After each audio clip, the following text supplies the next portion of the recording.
Thinking and feeling are rational, or they call judging functions, meaning they form the criteria for you to decide, is this, with the information you take in, is it good or bad? Is it acceptable or not? And because of the naming, but not to be confused with emotion or lack of emotions. Everyone have emotions. So thinking doesn't mean you don't have emotions. It's not. Is that they are just feeling with a different criteria. The different criteria that we are talking about here. Other terms that this can be known as, if you read different sources, is it can be understood as impersonal versus relational, logic versus ethics, functional versus relational. So thinking, overall meaning, is taking a step back, putting aside your personal preference or everyone's personal preference, and use quantifiable data and object and frameworks, quantifiable frameworks to decide. You know, is this make more quantifiable sense to do this or no? Does that make sense because this one is better, cheaper, faster, more productive than this? It's measurable and quantifiable. That is thinking in the essence. Feeling on the other hand is a lot more unquantifiable. It is about something very subjective. It's about being able to put yourself in someone's shoes and feel their subjective needs and preferences. Either you feel about your own preferences or someone else. You can read someone else's preferences, whether they are happy, whether they are contented, what are their values, what are their reaction to certain things that are very unquantifiable. It can be also about, in a higher level, in society, is on this one, and needs are governed by values, moral principle, social harmony. So people who are strong in feeling are very good with reading and understanding about values and ethics. And that is why sometimes it's called ethics instead of feeling. So some people decide with logic and some people decide with ethics.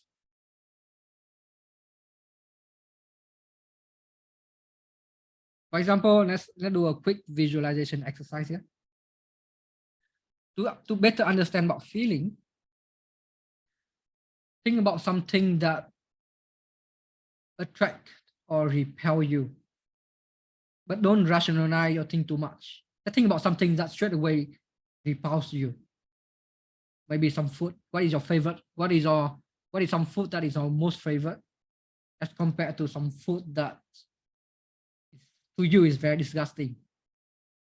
What is that the reaction to you when you think about that food?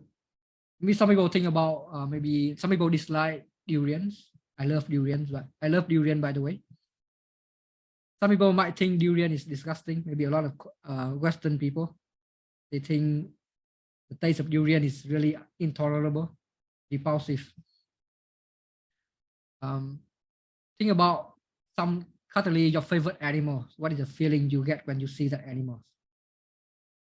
Or a certain person, maybe a lot of people hate Hitler. What is your reaction toward Hitler?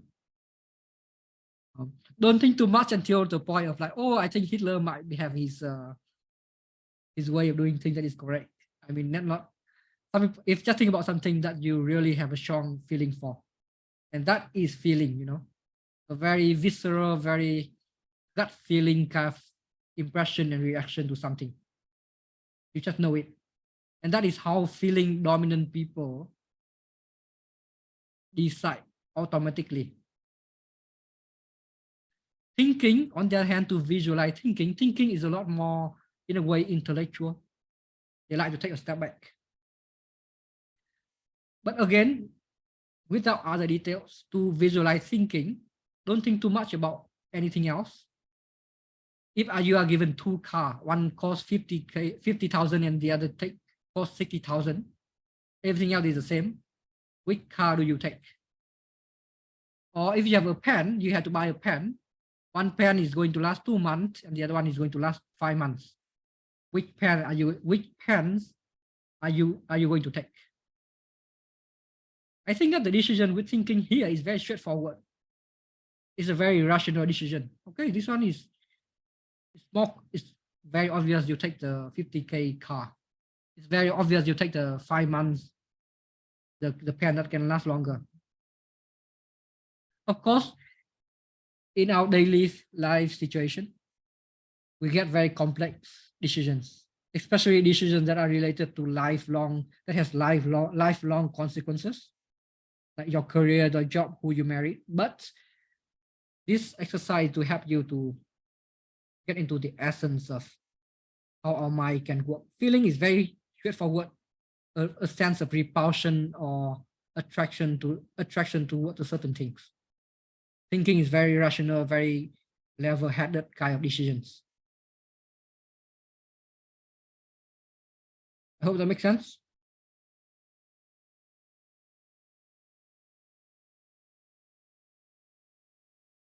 Diving in a bit further as we talk about more complex decisions.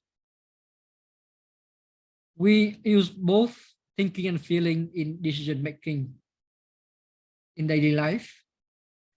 But one way to know whether someone is thinking dominant or feeling dominant is to see how much weight, how much importance they place on impersonal versus personal preference, impersonal framework versus personal preference. For example, a thinking dominant type, like you see here on this diagram, so they might consider many different factors. They might consider the feeling of themselves or other people when making a decisions. They might even put more thoughts into objective factors, thinking factors here. And the most final, the most important criteria that they put as a bottom of the funnel, impersonal.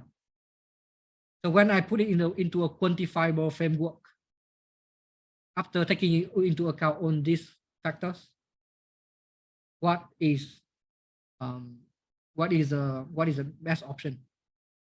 That's why thinking people tend to have preference for making pro and con list. Meanwhile, a feeling dominant person, similarly, they might take into account feeling and thinking factor as well. They might take into account their feeling, other people feeling, and some objective measurable factors like the price of the car, the value of the items. But maybe in the very end, they either place more weight on feeling, or the overall deciding factor at the end is a feeling, is a conviction, a strong preference for something.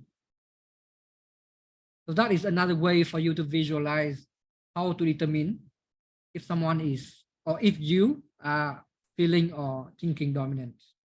Okay, another way that I can break this down further to better understand what is feeling and thinking in a complex situation is now we are looking at analyzing people.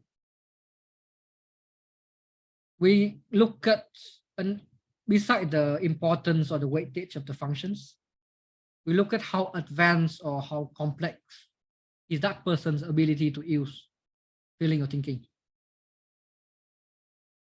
For example, someone who is, so I put here Elon Musk, he's a thinker.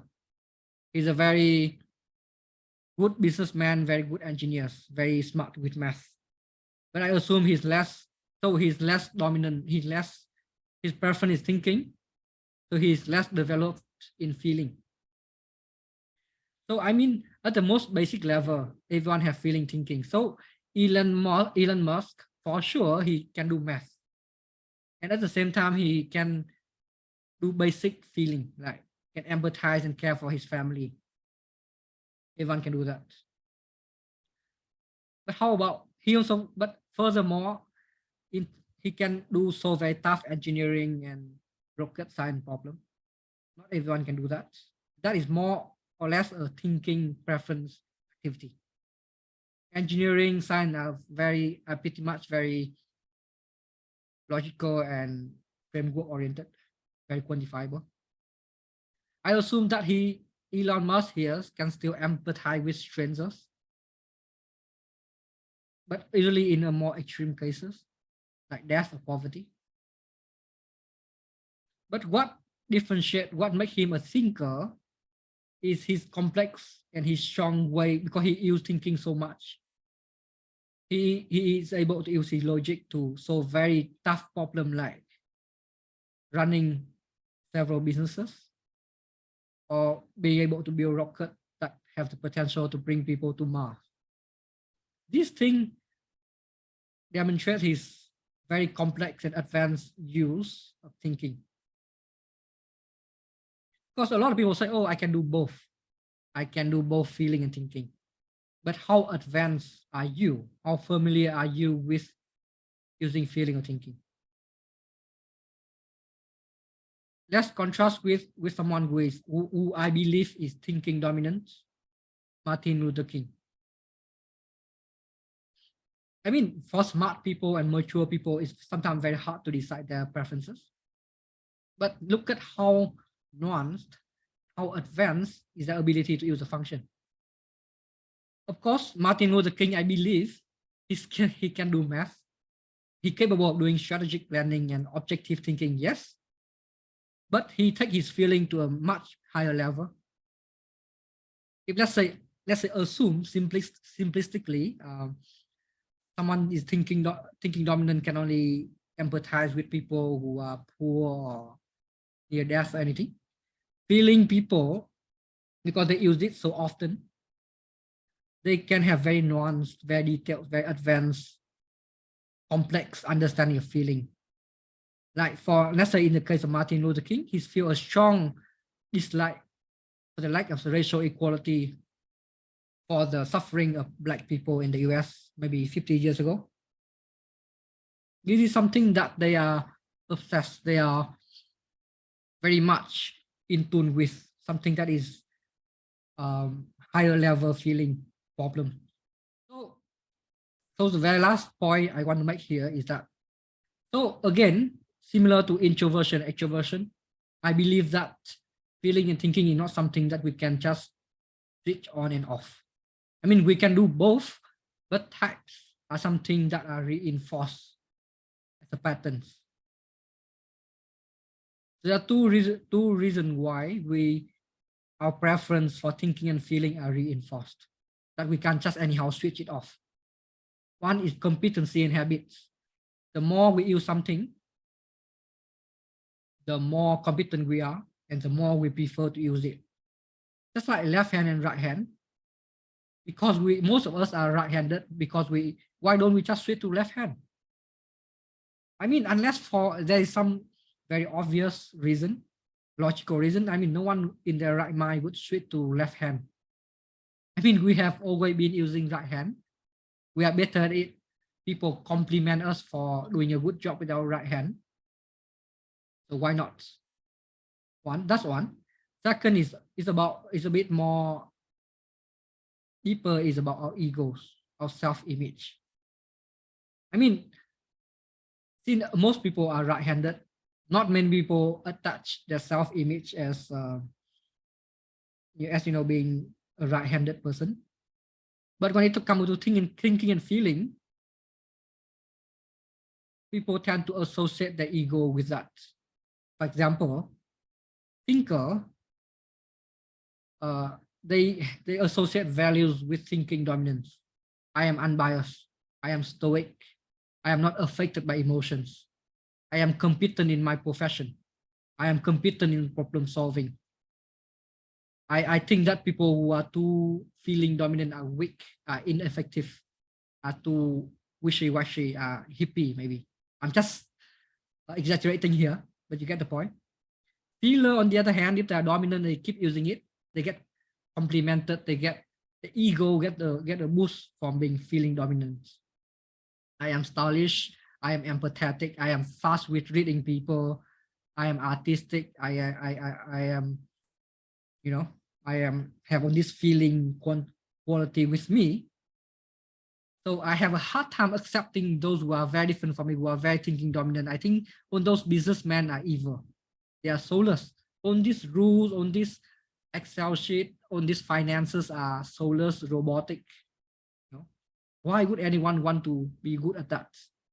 So immature people or people who are young, that is what they see. And a lot of people still have this unconscious bias toward people who do not share the same preferences. So our types are reinforced in many different ways. Not something we can just automatically switch, or we can change at will, but in the long term, as a pattern, it's very hard to change. And that is where type and preferences come in.